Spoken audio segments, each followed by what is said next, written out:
akan tukami ilong aku tingkasi nang mana hidup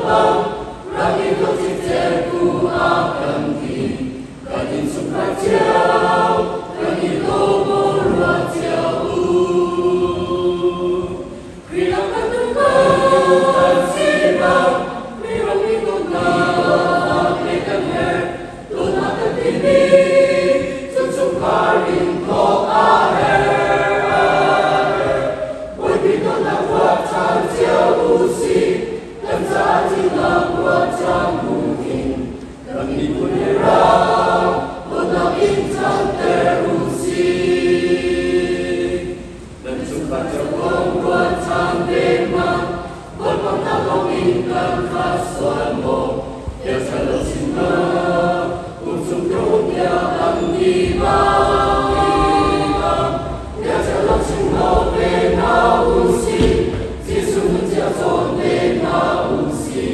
Hãy subscribe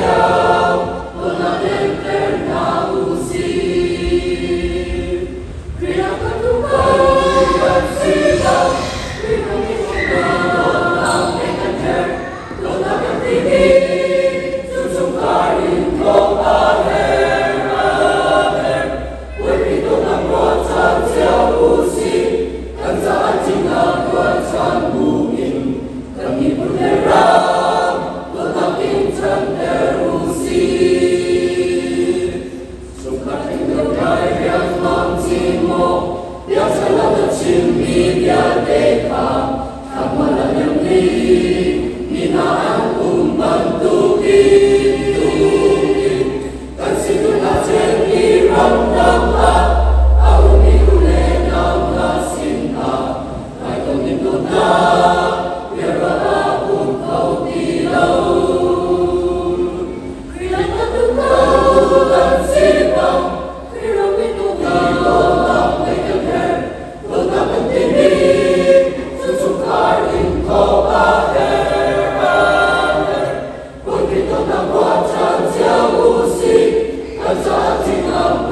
lỡ